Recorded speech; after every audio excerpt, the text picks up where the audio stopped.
Bom dia, Carlos Vinícius, Bianca. Estamos hoje aqui no UniFaCast com Vozes que Inspiram, com duas grandes figuras. Estamos aqui a Ana Júlia Peixoto e Maria Eduarda Lopes Fernandes. Bom dia. Bom dia. Sejam bem-vindas. Obrigada. Um prazer tê-las vocês aqui com a gente, finalmente. Agora deu certo. A gente está muito feliz de participar, a gente agradece o convite, uma baita responsabilidade, mas vamos lá, estamos aqui para isso. Hoje a gente vamos falar sobre um tema muito importante, né, que é o mês do orgulho LGBTQIA+. E a gente quer contar, assim, ouvir, né, contar não, vocês vão contar pra gente, mas a gente quer ouvir um pouco a história de vocês, a importância que esse mês é. E assim, a gente sabe que não é só um mês, né? É o ano inteiro. Mas um mês em específico para a gente tratar sobre esses assuntos e temas tão importantes. E, para tanto, mais do que a bandeira de celebrações, é um momento de importância escutarmos histórias reais, discutimos vivências, refletimos sobre os avanços e desafios enfrentados pela comunidade LGBTQIA+. Especialmente em espaços profissionais ou em campos universitários e acadêmicos. Para essa conversa, e com alegria, novamente repetindo, eu gostaria de pedir, se podem contar um pouquinho da história de vocês, início, meio e fim, não tem questão de tempo, fiquem à vontade, por favor.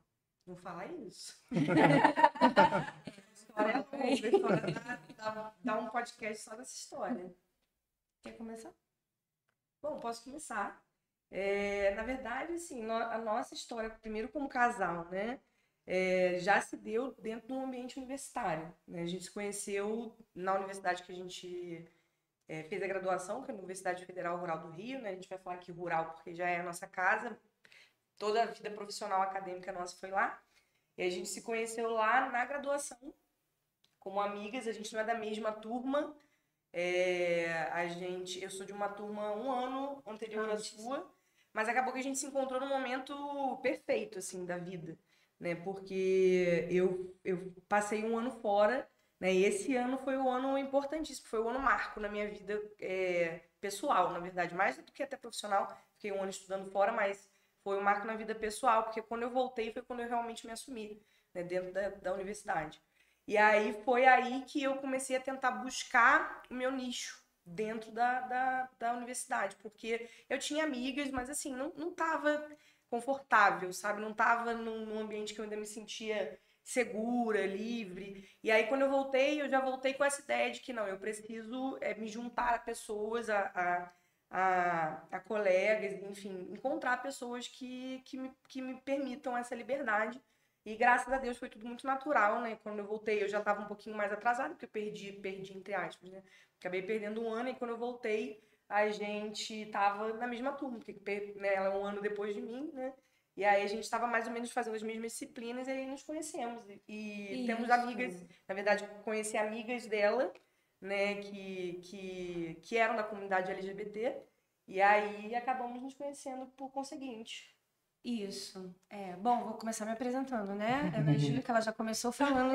Você vê como a gente gosta de falar da nossa história, a gente conta para todo mundo. Eu sou Ana Júlia, então, tenho 36 anos. Eu sou paulista, sou do interior de São Paulo e fui para rural, né? Vim para o estado do Rio de Janeiro para estudar. Eu tenho uma formação de técnica de enfermagem, então antes eu tinha mais essa linha. E aí, por trabalhar e assim, perder um pouco desse olhar romântico para a profissão, eu decidi mudar de área. E aí foi bem naquela mudança de vestibular normal para o SISU, eu me inscrevi para rural, que eu nunca nem tinha ouvido falar, e fui lá ver qual era a do curso e me apaixonei. E assim, da onde eu venho, de uma cidade do interior, né, uma cidade pequena, isso é muito tabu, assim, essa questão da sexualidade. Embora eu tivesse, lógico, meu melhor amigo de infância era um homem gay, era porque já faleceu. Mas, assim, principalmente pensando... A gente ficou pensando nisso quando a gente foi convidada para a entrevista, né? Fazendo uma retrospectiva. pensando nessa questão da mulher homossexual, né? A gente não ouvia muito falar, assim, eram sempre pessoas talvez muito discretas, assim, sempre tem aquela, fulana que não casou, sabe? Que fica essa fofoca por trás, assim, mas ninguém na real sabe o que de fato acontece, aí já partem para esse lado, mas de uma forma muito tabu, assim. Então, quando eu fui para rural e aí, assim, conheci muitas pessoas diferentes, com vivências muito diferentes da minha, que vinha dessa cidade pequena. E aí o meu universo se ampliou, assim, dessa forma, sabe? Então é uma possibilidade gostar de mulheres, né? Romanticamente falando. Eu também, nessa cidade do interior, assim, né? Estudar ali numa escola nos anos 90, tinha muito essa questão da rivalidade feminina, né? De você já olhar para a mulher como uma rival e como uma competição ali. Então, quando eu entrei na universidade, que me abriu os olhos para essa possibilidade de que amar uma mulher romanticamente era uma coisa muito revolucionária. E eu tive muitas amigas que me ajudaram a ampliar esse olhar, assim, que vinham de outros lugares, de outras vivências. E encontrei a Duda nessas muitas amigas que eu fiz ali, mas até então eu só era uma heterossexual, brinco que eu era uma hétero top. Mas, assim, já aberta a essa possibilidade por estar convivendo há alguns anos com pessoas muito diversas, muito livres, e isso já me chamava atenção. E aí, com a Duda, que a Duda chegou por último nesse grupo de amigas que a gente tinha ali, que era um grupo muito diverso em relação à sexualidade, a Duda chegou por último. E aí, como uma possibilidade de todas as minhas amigas, ela é a minha menos amiga. Então, surgiu ali também um interesse né? para além da amizade. Mas a gente ficou muitos anos sendo amigas mesmo, né? E o interesse profissional uniu a gente. Porque quando foi ficando para o final da graduação, a gente compartilhava um sonho em comum, que era fazer residência em áreas muito afins, que era cirurgia. Trabalhava junto desde anestesia. Sempre. Desde a época da graduação, a gente trabalha junto dentro do centro cirúrgico, e nós éramos estagiários. Isso, a gente começou a fazer estágio junto. E aí a gente fazia tudo junto, tudo. A gente ia para o estágio junto, depois a gente ia para aula junto. E a gente tinha outras amigas que gostavam de outras coisas. Então, acabou que, como a gente tinha um interesse muito próximo, a gente começou a ficar ainda mais próxima, mais unida. A gente passou juntas na residência. Então, assim, conquistamos nosso primeiro sonho em conjunto ali, ainda como amigas. E aí, trabalhar junto, a gente decidiu morar junto, depois que a gente passou na residência. Vamos morar junto, por que não? Fomos morar juntas. Então, a gente brinca que a gente casou antes de começar a namorar. Aí a gente foi morar juntas, e aí essa convivência que era 24 horas por dia, no trabalho e em casa, fez ali que a gente desse vazão para esse sentimento que começou a nascer lá na graduação, mas que a gente foi amadurecendo depois e se permitiu viver. Isso, o interesse já tinha surgido, mas assim, ainda como uma coisa talvez impossível ali, aquela paixãozinha platônica, né? Porque como ela falou, ela era hétero top, e eu tava ali, tinha acabado de me assumir, então surgiu o interesse, mas a gente sempre sempre admirou muito uma outra, né? Não só como pessoa, e aí depois como amiga, a gente sempre gostou muito da família uma da outra. Então isso já foi uma coisa que de cara assim uniu muito a gente, porque da primeira vez que ela conheceu minha mãe, ela já achou minha mãe maravilhosa. Eu, a primeira vez que fui para casa dela no ano passar um ano novo, já foi assim também amor à primeira vista. Então a gente foi construindo mesmo esse afeto, esse amor, né? Primeiro pessoal, depois começamos a trabalhar junta e a gente passava de 7 da manhã às 7 da noite na residência. Chegava em casa, morava junto, então era a vivência de casa, a vivência da residência, que a gente se admirava muito profissionalmente. Eu via ela trabalhar, gostava, né, de ver ela trabalhar, achava que ela era uma profissional dedicadíssima, totalmente assim, fora da curva, e aí aquela admiração e aquele amor foi crescendo, foi sendo construído. Tem essa questão também da atração pela inteligência da pessoa, né? Pela admiração, assim. A gente não consegue se sentir atraído por uma pessoa que a gente não admira, né? A admiração, ela acho que a porta de entrada, é a grande porta de entrada para um sentimento maior, assim. E aí eu acho que foi isso, a gente convivendo muito próximo. Normalmente a proximidade faz com que a gente perca um pouco a admiração pelas pessoas, né? Porque a gente tá muito íntimo e tudo mais. E com a gente foi o contrário, a gente, quanto mais próximo a gente chegava uma da outra, mais a gente se admirava. Embora a Duda seja um pouco bagunceira no ar. A gente se admirava e aí... O contrário do que eu sou no trabalho. Isso, totalmente o contrário do que ela é no trabalho. É uma questão pra gente. Eu falo, você capricha tanto no trabalho, quando é que pra dentro de casa você faz de qualquer jeito. Mas aí a gente foi se admirando, se conhecendo cada vez mais e deixando esse sentimento crescer, assim.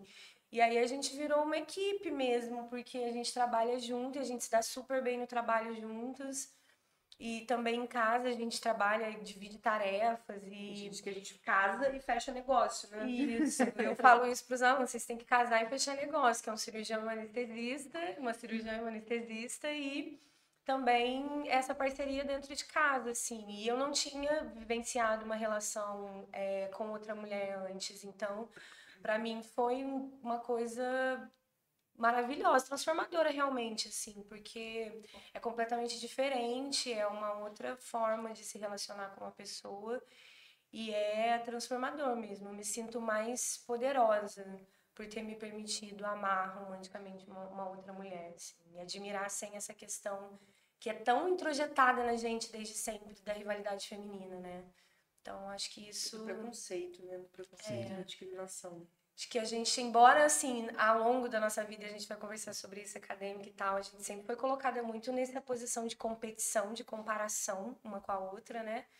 Isso, por vezes, pesou, assim, pra gente, mas a gente sabe contornar a situação, são 9 anos juntas, né? Apesar da bagunça. Apesar da bagunça, até isso a gente vai se adaptando, né? Aí melhora um pouco aqui. Bom é que, assim, no nosso relacionamento a gente consegue muito entender os limites e definir onde é que a gente pode se complementar, né? Então, assim, eu sou um pouco bagunceira na parte de casa, mas eu também sou um pouco mais organizada, talvez, na cozinha, né? Eu gosto da parte da cozinha. Então, a gente vai dividindo as funções. Eu fico com a cozinha, eu fico com a louça, eu faço comida, né? Você, de repente, lava roupa. Eu não gosto de lavar roupa, aprendo a roupa de qualquer jeito, ela já não gosta. Né? Então, a gente vai entendendo onde é que está o limite de cada um.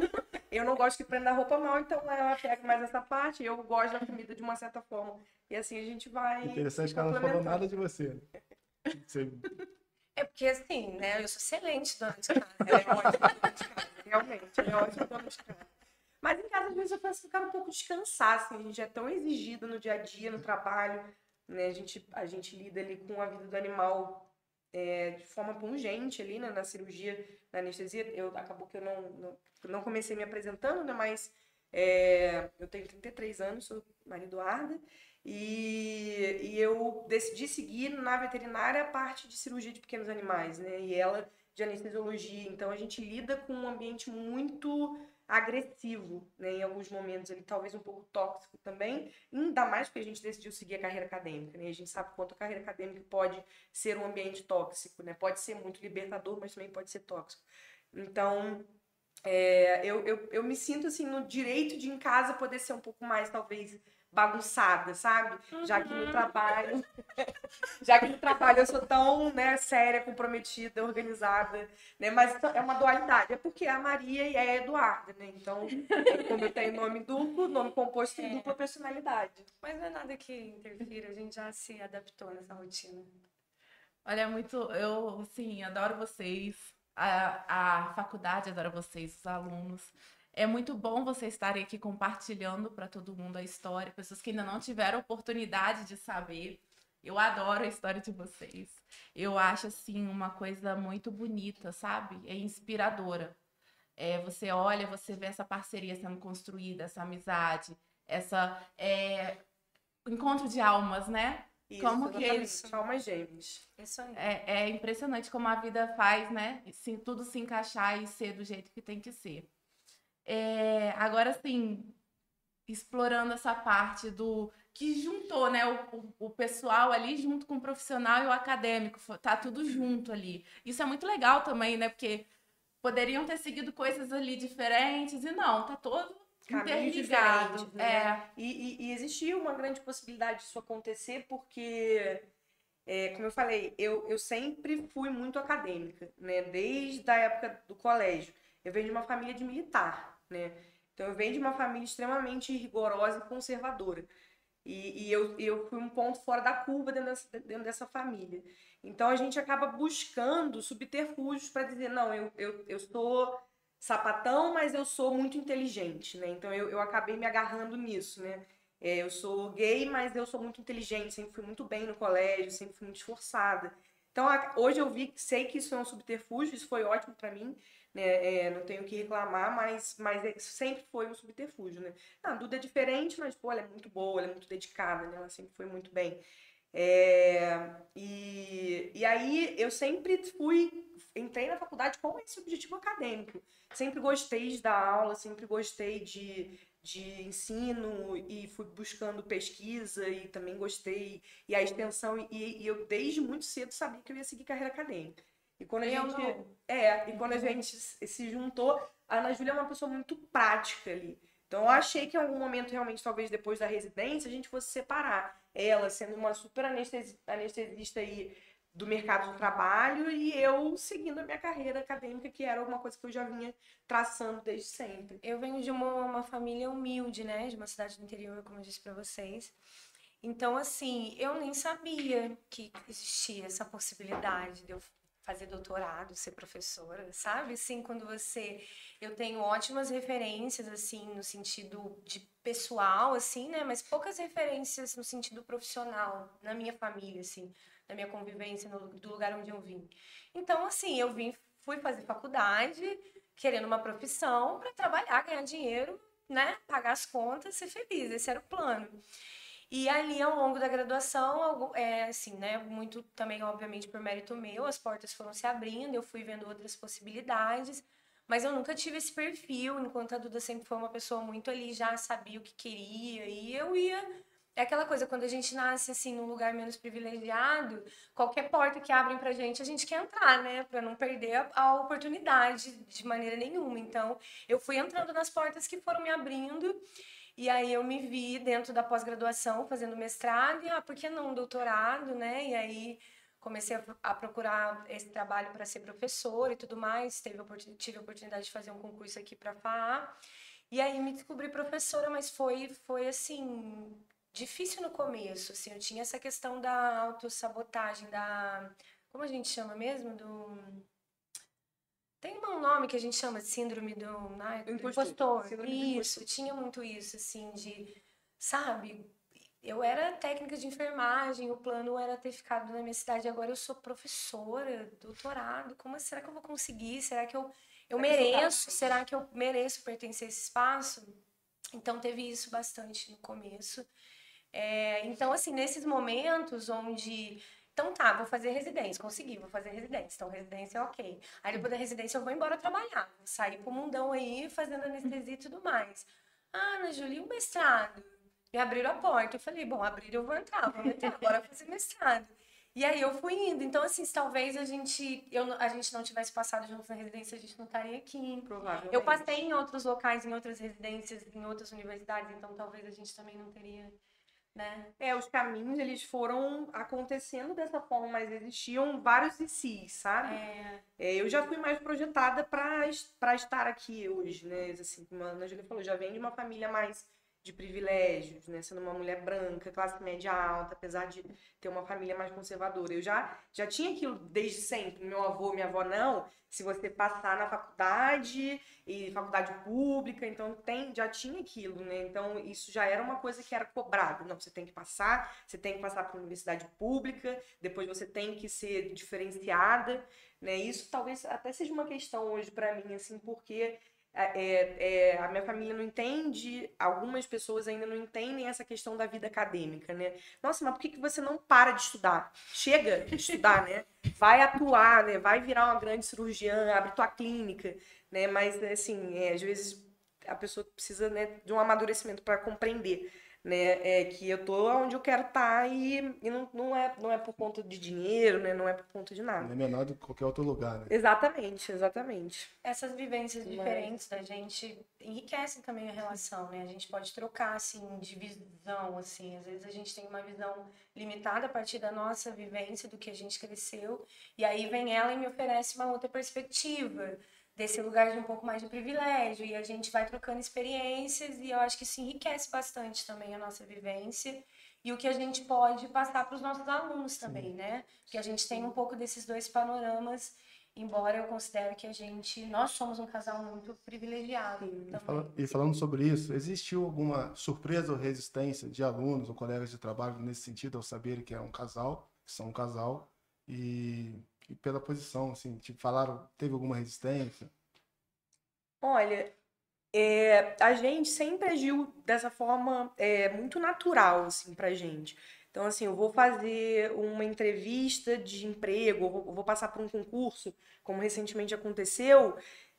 Em algum momento eu já falo, já introduzo, né, que eu sou casada com uma mulher. Muitas vezes ela tá comigo, inclusive, né, quando eu fiz o concurso aqui para professora aqui, ela já era professora aqui, né? Então, assim, é tão natural e é tão natural pra gente e que eu acho que as pessoas ficam, talvez, ainda quem sinta um pouco de preconceito ou surpresa, fica, vamos dizer assim, com vergonha de demonstrar, eu acho, constrangido, porque é tão natural e graças a Deus a gente é tão amada, assim, né? As pessoas gostam tanto da gente que se uma pessoa sente alguma coisa negativa, fica difícil para ela ali externalizar, eu acho.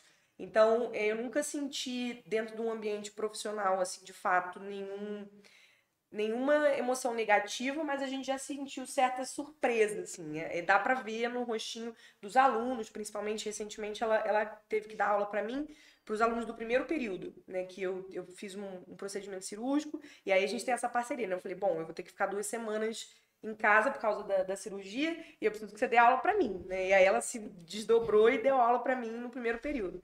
E aí ela já chegou e já falou que era, né, era minha esposa. Eu sou mais observadora do ao redor, assim. Sim, eu não sou. Então eu percebo passo um pouco mais as reações e tudo mais, mas eu acho que é isso, assim, lidar com isso de uma forma muito natural, como pra gente constrange quem não acha natural, Perfeito. entendeu?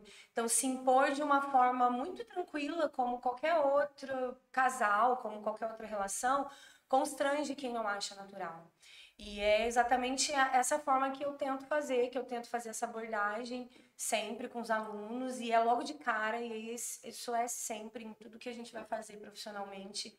Assim que eu tenho a oportunidade eu já menciono, eu falo de forma óbvia, natural, não para que as pessoas realmente percebam que isso é uma coisa muito. Acho que graças a Deus a gente só mais uma informação sobre a pessoa que eu sou. A gente, graças a Deus, tem esse privilégio, e hoje a gente chegou num ponto da nossa relação e da nossa vida profissional que se alguém se constranger, né, ou não gostar que a gente esteja ali, a gente também não quer estar ali. Né? Então, isso já é uma coisa que a gente traz logo de cara, né? Porque se você não quer, não gostou, eu também não quero estar aqui, né? Mas isso é uma construção, né? E não é uma coisa, né? É agora, né? Esse momento que a gente está agora. Talvez no passado, né? Antes de eu me assumir, isso não era assim que funcionava, claro, né?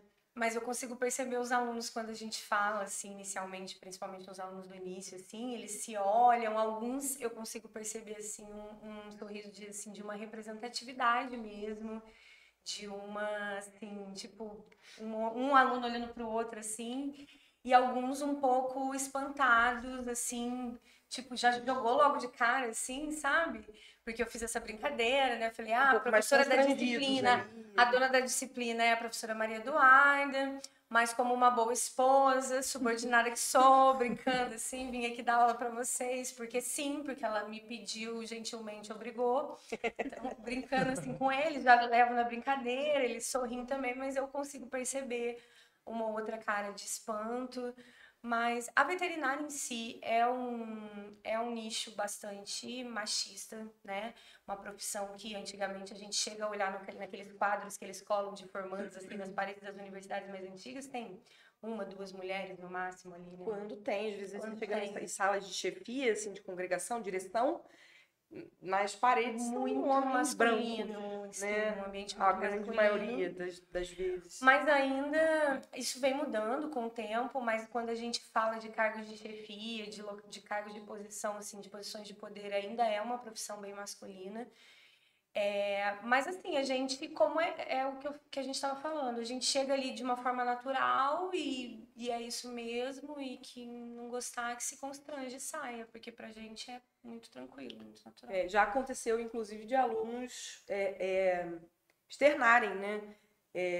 Que a gente estar ali para eles era uma coisa importante no sentido da representatividade. Nossa, a gente vê que vocês chegaram aonde vocês chegaram, então a gente, como homens gays, também podemos chegar aí. Né? Então, isso foi essa uma surpresa fala positiva, isso foi uma fala de alunos. De um aluno, nessa época que eu iniciei aqui, que eu tinha essa questão de não achar que eu merecia estar aqui, de achar que não deveria, por conta de todas essas outras questões sociais, da onde eu venho. Teve esse aluno que me procurou e falou isso para mim. Assim, a Duda ainda nem tinha começado a dar aula aqui. E ele me procurou depois da aula e falou para mim assim: nossa, eu achei maravilhoso você falar que você é casada com uma mulher na sala, assim, na frente de todo mundo. E para mim foi muito importante saber que a gente consegue chegar aí onde você tá também. A gente também consegue ser professor, porque essa faculdade é muito conservadora. Ele ainda brincou assim, né? É muito família tradicional brasileira. E ver você aí falando assim na frente de todos os alunos que você é casada com outra mulher, isso é muito importante para mim. E aí, naquele momento, eu estava realmente pensando em desistir de ser professora, sabe? De achar que realmente não era para mim. E aí, quando ele falou isso, eu pensei, cara, eu tô aqui fazendo uma coisa que vai muito além de ser veterinária, de ensinar veterinária, né? Então, e esse relato me fez achar assim, eu acho que eu tô no caminho certo, acho que eu sei fazer isso sim, acho que eu tô aprendendo e fazendo adequadamente, então vou seguir. Então, virar uma representatividade, né? Virar uma pessoa que representa ali muitos outros é muito bacana, é muito satisfatório. Importante, assim, né? Eu acho. A gente estar ali. Sim, eu acho que assim, os alunos vendo, a pessoa que está ali, que já vivenciou o momento que vocês vivenciaram na universidade, de estar descobrindo a sexualidade, de estar tentando encarar uma sociedade que ainda é machista, homofóbica, transfóbica, misógina, e enfim, é muita coragem. Então, acho que assim, passar essa coragem que vocês têm, que por mais hoje para vocês sejam natural, normal, né, que vocês já sentem isso, a pessoa que tá de fora olhando assim, cara, que coragem, que força, que resistência. Eu quero isso, eu me inspiro nisso, eu vou. E eu acredito que, com certeza, é uma inspiração para muitas pessoas. Acredito que vocês, assim, dão vozes, dão espaço. Vejo que você citou o aluno gay, né? Às vezes deve ser muito mais difícil para o homem gay do que para a mulher gay na veterinária. A gente imagina eu acho que dentro da nossa comunidade, né, eu e elas ainda somos privilegiados, né? Sempre, né, numa posição privilegiada, porque somos brancas, somos mulheres, né, gays. Então, eu acho que para a mulher ainda talvez seja um pouco mais. Não é fácil, nunca é fácil, mas a gente sofre ainda um pouco menos de preconceito, porque ainda tem também a questão da fetichização, né? Mulher com mulher. Eu acho que pro homem gay, né? Eu acho que é mais difícil, né? Existe uma resistência maior, existe um preconceito, uma violência maior, mas ainda pior, talvez, para os transgêneros. Né? Que hoje eu ainda sinto que a gente está muito longe, muito aquém da onde a gente precisa chegar. Inclusive, dentro da comunidade LGBT, eu acho que a gente também precisa ainda ter uma compreensão maior, um acolhimento aí maior. São falas muito fortes. Eu tô assim, arrepiada. E essa questão que você falou da gente representar ali e inspirar foi uma coisa que também tocou a gente na entrevista, porque quando a gente faz uma retrospectiva, eu não tenho uma inspiração, uma mulher gay como inspiração nem na universidade, nem no colégio. Sim, isso no sentido de inspiração para esse lado de representatividade ali. De se assumir, de dizer que é, de se empoderar, sabe? E talvez a gente tenha, assim, muitas... aquela história, né, algumas professoras que, enfim, tinham esse perfil, que rolava esse bochicho por trás, mas que a gente nunca soube de fato. Nunca soube, nunca pessoas muito próximas a elas souberam. Então, assim, que se esconderam mesmo, que reprimiram, não sei se reprimiram, a gente não tem como saber, mas assim, a gente não tem aquele bochicho, né? Mas a gente não tem referência, realmente. A gente tem referências homens, né? Homens gays, homens gays. Isso também é uma questão. O mundo acadêmico ainda é um mundo também muito masculino, né? Porque o acesso à educação para a mulher não é tão antigo assim, a gente sabe disso, né, ao longo da história. Ainda mais ocupando esses cargos de professor de uma universidade pública, né, que exige um estudo e enfim, um monte de níveis aí ainda maiores do que só a graduação. Então, a gente, assim, majoritariamente é professores homens, pouquíssimas mulheres. Agora tá mudando muito, graças a Deus, assim, tenho muita fé. E tá mudando, assim... E as mulheres que tinham... Tem que mudar, né? Sim. Tá na hora.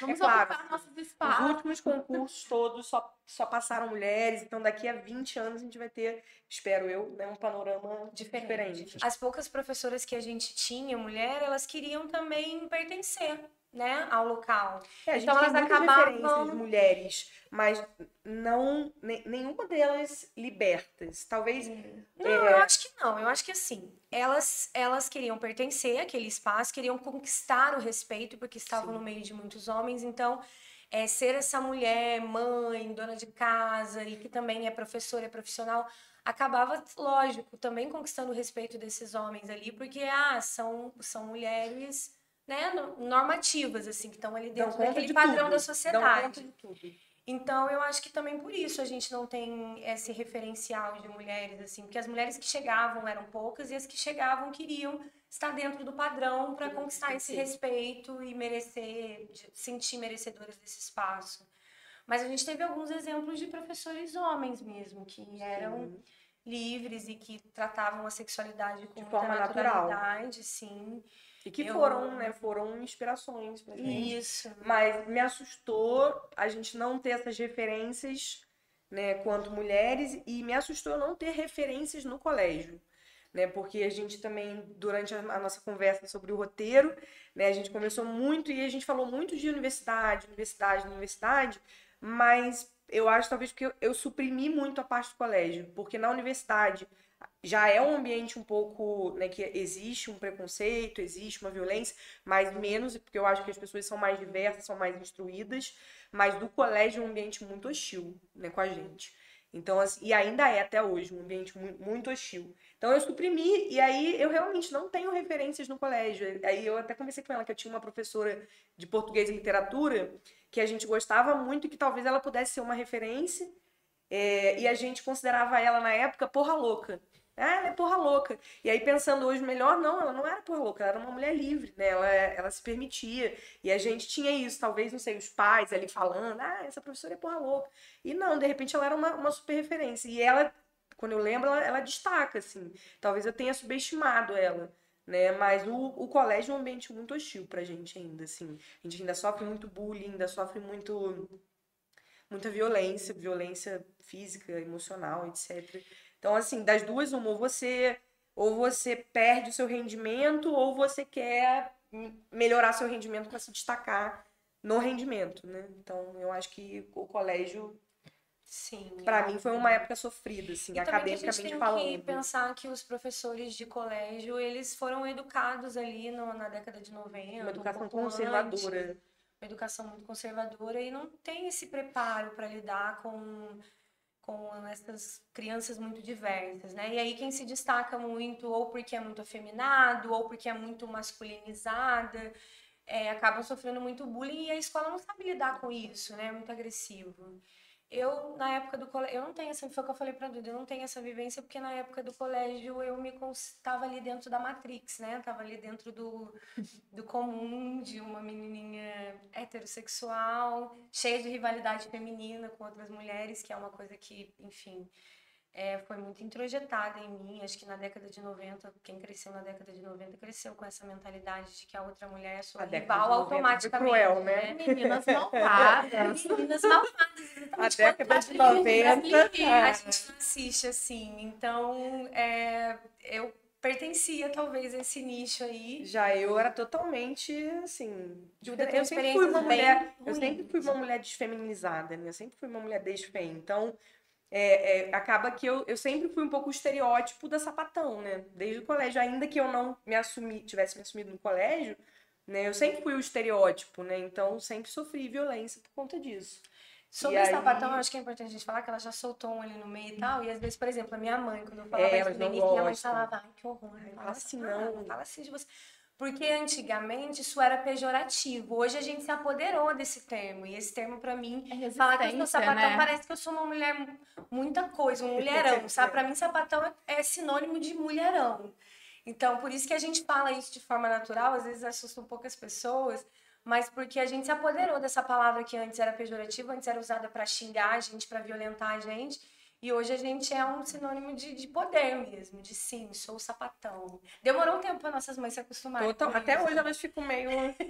Elas não gostam muito, mas hoje em dia elas já se apoderaram também dessa palavra. Eu fiz muitos cursos, né? Assim, na minha formação eu tive muito contato com mulheres e pessoas LGBT.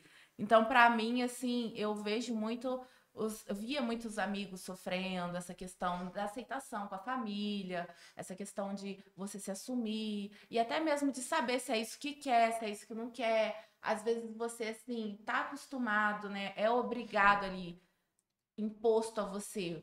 Você tem que gostar do sexo oposto. Aí a pessoa fica com o sexo oposto, não sente nada, e você vê os amigos ali conversando, né? Nossa, porque eu gosto de fulano, né? A pessoa não sente nada. Eu acredito que seja uma frustração muito grande e um conflito muito interno assim, muito grande. E é muito difícil você realmente conseguir externalizar e se libertar de tudo isso, né? Um conselho assim que vocês dariam para a comunidade, para as pessoas que estão se descobrindo, que estão passando por essas questões, o que vocês poderiam deixar assim como uma fala? Eu acho que assim, Bianca, eu tenho essa vivência eu me considero bissexual, né? Porque eu me relacionava com homens e não era uma questão de fazia por imposição, fazia realmente porque me sinto atraída também. Descobri essa bissexualidade já mais velha, né? Eu me lembro que quando a gente começou, de fato, a namorar, pensei comigo, cara, como é que eu vou contar isso pra minha mãe, pro meu pai, né? 30 anos chorando por causa de homem e triste, com os probleminhas, e agora eu vou falar, então, mãe, sabe a Duda? Porque ela já conhecia a Duda como amiga, né? Então, assim, foi um conflito interno, realmente, entre de mim comigo mesma, assim, né? De ter dado vazão para esse lado da sexualidade que antes eu nem conhecia, eu nem sabia que existia. E ter me permitido, mas assim, foi difícil para mim a minha aceitação, né? Minha autoaceitação nesse sentido. E de tudo que muda, assim, realmente, né? De dinâmica, de forma de tratamento, quando você se relaciona com uma mulher, eu acho que eu demorei um pouco, Duda foi paciente nesse sentido comigo. Demorei um pouco para entender e para me aceitar, consequentemente. Mas com os meus pais foi muito tranquilo, assim, a partir do momento que eu tive a coragem de dizer para eles isso também é um privilégio, né? Mas também parte de, acredito eu, de ser uma pessoa que já era muito bem posicionada, que já tinha uma carreira, que já tinha uma vida independente e tudo mais. Então, isso dá muita força também, né? A gente vê aí muitas histórias de pessoas que realmente decidem se assumir e sair do armário quando já tem uma independência financeira, quando já tem um trabalho, quando já mora longe. Então, assim, o que eu acho que de importante eu tento passar para os meus alunos todos os dias, nesse papel de ser uma representação para eles, é que eles busquem ser felizes, assim, se permitam buscar algo que traz para eles felicidade, dentro do que eles podem, dentro do que é possível, não precisa ter pressa para nada. É isso que eu ia Não é falar. porque dentro deles eles se sentem já sabem dos gostos, das preferências, porque alguns, né, a Duda tem essa vivência de sempre desde pequena ter essa questão já de saber da sua sexualidade, mas ter esse medo de se revelar, mas que não tem pressa, que não existe momento certo, que não é ninguém que vai dizer qual é o momento certo de se mostrar e de se impor, cada um vai fazer no seu momento, como achar melhor. Eu sempre costumo falar pra eles, não só pra eles, mas a gente também tem afilhado, sobrinho, né? Se respeitem mesmo, né? Respeitem o seu tempo, não é porque, né, o mundo tá como está que a gente tem que, né, acelerar o processo, né, de alguma forma. Então a gente tem que se respeitar mesmo, porque a gente vai se entendendo, né, quanto comunidade LGBT e vai se respeitando, né, e vai entendendo o que faz a gente feliz, né? E não é porque a sua sexualidade, porque você destoa um pouco do que é o padrão normativo da sociedade, que você tem que ser o melhor aluno da turma para poder conquistar alguma coisa, ou também porque você é homossexual, você vai ser o pior aluno da turma porque você já tem esse estigma. Não tem nada a ver, né? Então, assim, não tem correlação não se limitar, você não precisa ser o melhor do mundo só porque você precisa se provar para o mundo, mas também você não precisa ser o pior porque essa é uma condição, isso não existe. Mas, assim, a gente percebe muito que o respeito a gente conquista nessa postura de ser muito natural, porque isso parte do seu entendimento. Não deixar brecha para que as pessoas... Não deixar brecha, exatamente. Enfim, realmente entender para si que isso é só uma característica da sua vida, um ponto da sua vida. Que não Mas isso passa por um autoconhecimento. E para esse autoconhecimento acontecer, você precisa de uma maturidade. De terapia. Né? Então, esse que eu ia falar, façam terapia. Né? Esse, assim, eu ia falar exatamente isso, é o conselho principal. Assim, não só, né, alunos da comunidade LGBT, todos façam terapia, né? Isso ajuda muito a gente se conhecer, a gente se entender, a gente se respeitar, né? E aí o processo se torna mais natural. Né? Então, a terapia é essencial. Eu não pude fazer terapia, né, antes de me assumir, então acho que o processo talvez tenha sido mais doloroso, né, esse processo todo, já que é uma coisa que eu tenho desde pequena ali, né, tentando esconder e tentando combater, né, mas talvez se eu tivesse feito terapia, né, e eu acho que isso é uma coisa importante para a instituição, assim, talvez ter mais políticas de apoio psicológico acessível para os alunos, né? E que isso seja muito, muito divulgado, assim, para que os alunos possam, de fato, se sentir bem para procurar, né? E até eu acho que faltam comunidades mesmo, coletivos dentro da universidade e que sejam expostos. Por exemplo, a gente estava começando o comitê de diversidade agora aqui da FAA, que para mim foi maravilhoso, não tinha trabalhado em outra, né, instituição que tivesse um comitê desse, então isso eu já acho que é um grande passo, mas ter mais coletivos para que os alunos possam se encontrar, né, e possam entender, né, se entender dentro daquela comunidade ali. Eu ia falar isso também, sempre que possível para essa pessoal do nosso vale, como a gente chama, né, do nosso universo LGBTQIAPN+, sempre que possível que se capacitem, que estudem para que eles possam também ocupar espaços de poder. Então, que essas pessoas a gente precisa ocupar espaços de poder, espaços de destaque, para que a gente possa pensar em como fazer pela gente, a gente pela gente, sabe? Porque isso é diferente, por mais que a gente reconheça as iniciativas e que funcionem bem, óbvio, é um passo importante, mas nada como a gente pensar a política pra gente mesmo, né? Isso vale em todos os âmbitos, não só na questão da a comunidade tem que se unir para votarem representantes, né, que façam essa política pela comunidade, tenham né? essa vivência para poder saber onde dói, onde tem os gargalos, e aí possa fazer uma coisa realmente direcionada. Então, que também é isso, que ocupem esses espaços de poder e que possam começar a serem os pensadores de mais inclusões, para que a gente, de fato, possa ter uma sociedade onde a gente não precise mais pensar em incluir, onde já todo mundo já esteja incluso. Eu acho isso extremamente relevante, né? Uma reflexão que não deveria ser uma reflexão, mas a gente traz aqui como uma reflexão. De fato, é preciso ocupar espaços, é preciso haver o respeito, Mas eu acredito, assim, pelas falas de vocês, na questão do autoconhecimento, primeiro você se conhecer, primeiro você se respeitar, primeiro você entender o que você quer, né? E aí depois ir pro mundo. Sim. E tem muita coisa para ser conquistada. Eu acho também que uma coisa importante, aí eu acho que não é nem um comunicado para, né, a comunidade em si, mas você falou da família, né? E isso é mais um privilégio nosso, assim, a nossa família aceitou, né, tudo de uma forma muito natural também. Então a gente tem isso ao nosso favor também, a gente tem essa potência, sabe? Eles são muito pela gente, assim, muito, eles são brigam, matam, morrem pela gente e sempre aceitaram esse processo, sempre incluíram, né, foram inclusivos. Ainda que eu venha, por exemplo, de uma família, né, mais conservadora, nunca tive nenhum problema ali, né, a partir do momento que eu me assumi. Até porque a gente também não abre muita brecha, né? A minha família mais próxima, eu, minha mãe, meu irmão. Então, esse apoio familiar foi muito importante também, inclusive para a gente conseguir passar por toda essa carreira acadêmica, né, por tudo isso. Eu acho que esse apoio familiar, assim, é essencial, porque a gente já teve contato com outras amigas que não tinham esse apoio e a gente viu de perto quanto foi árduo, quanto foi doloroso, quanto ainda né? né? É outro peso. Sim. Um apoio, gente. Porque você parece a sensação que eu acho que eles devem ter, que eles estão sozinhos, né? Sozinhos cresce com uma falta absurda e aí até para se conhecer fica muito difícil, né? Porque você não tem uma referência de família, de um local seguro. Então, assim, a gente até brincou isso, assim, poxa, eles chamaram a gente para essa entrevista, super importante, a gente aceitou, mas vou entrevistar duas privilegiadinhas.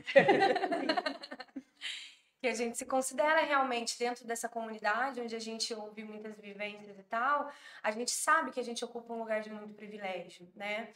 Por conta disso, por ter o apoio familiar desde sempre, por ter alcançado um estudo, poder ter tido a possibilidade de fazer uma universidade pública, porque a gente estuda em período integral, então tinha alguém ali pela gente subsidiando para que a gente pudesse fazer isso e ampliar a nossa forma de ver o mundo, muito pela universidade.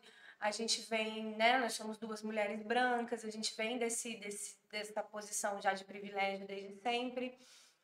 A gente se encontrou, então, assim, isso também é uma questão muito grande, né, dentro da comunidade LGBTQIA+, que é encontrar um parceiro, porque todas as pessoas são muito machucadas por essa ausência familiar, e aí fica difícil as relações interpessoais, então é difícil encontrar uma pessoa, um relacionamento saudável dentro dessa comunidade, estável, um amor tranquilo. Então, assim, a gente vem de muito privilégio, né? E aí a gente estudou também para poder também dar esse olhar, desse outro olhar da maioria das pessoas dentro da comunidade que não são privilegiadas como a gente é. Eu compreendo perfeitamente a fala do privilégio de vocês. Eu acho que vocês também podem pensar que é uma forma de vocês mostrarem, né, para a sociedade que é possível viver calma, tranquilamente, no privilégio, ter o apoio da família, ter apoio de amigos, ter apoio do local de trabalho. Então, acho que isso também é um olhar de esperança para quem está passando determinadas situações, não aceitar menos que isso. Sim, que é o devido... Ser exigente. Né? Exatamente, ser exigente. Que é o devido devido respeito que todos devem ter como ser humanos, né? Como sociedade que a gente vive. Então, compreendo perfeitamente a fala que vocês querem dizer que não passaram por situações, mas acho que vocês também podem olhar com isso, de que vocês estão mostrando para as pessoas não aceitarem menos que isso. Sim, né? Sim, exatamente. Que existe essa possibilidade, né? É possível. Disso, de encontrar seu parceiro, de ter um relacionamento estável, seguro, de conquistar respeito e admiração no local onde você trabalha, na sua profissão. E ser feliz, que é o que todo mundo quer, né? Ser feliz. Ser livre, feliz, alegre, viver de uma forma tranquila, saudável, isso aí. estável. É isso. Ter brigas por conta de estender roupa. Vez ou outra, brigar por conta de formas de botar a roupa no varal. Eu adorei ter vocês aqui com a gente hoje. Eu acho que é uma conversa que a gente pode estender aqui para muitas coisas. Dá para a gente falar muito. Achei, assim, super importante, sabe? Vocês virem aqui falar. A gente sabe que não é um mês, não é um dia, é um ano. Mas, assim, o mês de junho, ele tem uma visibilidade muito maior, né? Eu acho que é o mês assim mais empoderado para a comunidade, é o mês que, embora tenha estereótipos, embora a gente saiba que aconteçam determinadas coisas, ainda assim é importante ter. Porque se a gente não tivesse esse mês, a gente teria qual mês, né? Exatamente. Então, assim, ali É a o gente começo. lutas, direitos, visibilidade, respeito. Eu acho isso muito importante. Eu acho, admiro muito vocês como casal, admiro vocês como profissionais. E eu tenho certeza que não só eu, pessoas que estão nos ouvindo, os alunos que ouvem vocês, pessoas do mundo do trabalho, mundo acadêmico, não apenas como um casal, mas como profissionais excelentes que são. Pode falar um pouquinho. Não. Na verdade, eu queria perguntar, assim, antes de finalizar, perguntar não, sugerir se pudesse deixar algum conselho para alunos que estão entrando agora, que sejam também da comunidade, que possa ter vocês como inspiração, porque tudo que foi dito aqui, tudo que foi passado, eu, desse mundo atrás, estou me sentindo privilegiado demais por conhecê-los pessoalmente e por saber um pouquinho da história de vocês. Então, eu queria pedir, assim, se possa deixar algum conselho para aqueles que estão da comunidade LGBTQIA+, alunos que estão no primeiro período ou no final, pudessem dizer alguma coisa, seja fonte de inspiração, porque eu já estou tocado. Eu acho que o conselho passa por isso, assim, respeitem. se respeitem, vivam a experiência acadêmica sem pensar enfim, nas suas questões de sexualidade, mas sempre que for necessário, se imponham. Vocês não estão sozinhos, pensando aqui na nossa comunidade acadêmica especificamente, né? Vocês não estão sozinhos. Nós aqui, enquanto Busquem professoras, Então, assim, mas também tem esse comitê da diversidade agora dentro da busquem instituição. apoio. Embora a gente esteja numa instituição muito tradicional, né? Uma cidade do interior, a gente tem sim um local acolhedor, de certa forma, tem muitas coisas que precisam ser melhoradas, mas a gente tem um ambiente que é possível ser saudável. Então, que eles se esforcem e pensem em dar o melhor de si para o estudo, para que eles possam ocupar espaço de poder aí no futuro muito próximo, que eles possam fazer políticas para que a instituição seja ainda melhor, ainda mais acolhedora, ainda mais Sejam segura. exigentes, né? Que a gente fica Sejam exigentes. Não estejam num nicho que vocês não se sentem, né, bem, felizes. Busquem, né, o melhor, né? Exijam ser chamados pelos nomes sociais de Exato. vocês, Isso é porque importantíssimo. isso é lei, Isso é uma direito luta. garantido, não é simpatia, não é ser legalzinho. Então, exijam isso da Respeito, né? Exijam o respeito. respeito para que a universidade e os E colaboradores busquem os Meios legais. meios legais, né? Não só isso. Busquem os comitês, busquem como é que é? Os coletivos, né? E se não tiver, busquem ter, né? Porque, por exemplo, esse comitê não tinha, né? Mas é muito importante que exista, né? Então, se não tiver, a gente tem que buscar, a gente tem que exigir, né? Perfeito. botem a mão no que é de vocês. Isso. Segurem firme. Não soltem. E não soltem de jeito nenhum, sob nenhuma possibilidade. Deixa ninguém embarrear esse caminho, esse sonho, essa trajetória. Nem por conta da sexualidade, nem por conta de absolutamente nada. Muito obrigada. Muito obrigado. Tivemos aqui hoje duas docentes do nosso centro universitário, o melhor centro universitário do estado do Rio de Janeiro, a Unifaar, no nosso podcast Vozes que Inspiram, com Maria Eduarda Fernandes e Ana Júlia Peixoto. Muito obrigado. Obrigada. Muito obrigada. Quero A gente agradecer o agradece. espaço, o convite, a generosidade da elaboração das perguntas, muito cuidadosas. É um prazer falar para os alunos, para a nossa comunidade, para um lugar onde a gente é respeitada e acolhida sobre esse tema. E a gente espera outros convites para falar sobre muitas outras coisas. O que vocês quiserem, a gente está disposto. Muito obrigada, foi muito importante para a gente mesmo, né, estar aqui. E abrir, né, esse espaço com vocês que a gente já vem tentando vir e não acontecia com esse tema especificamente.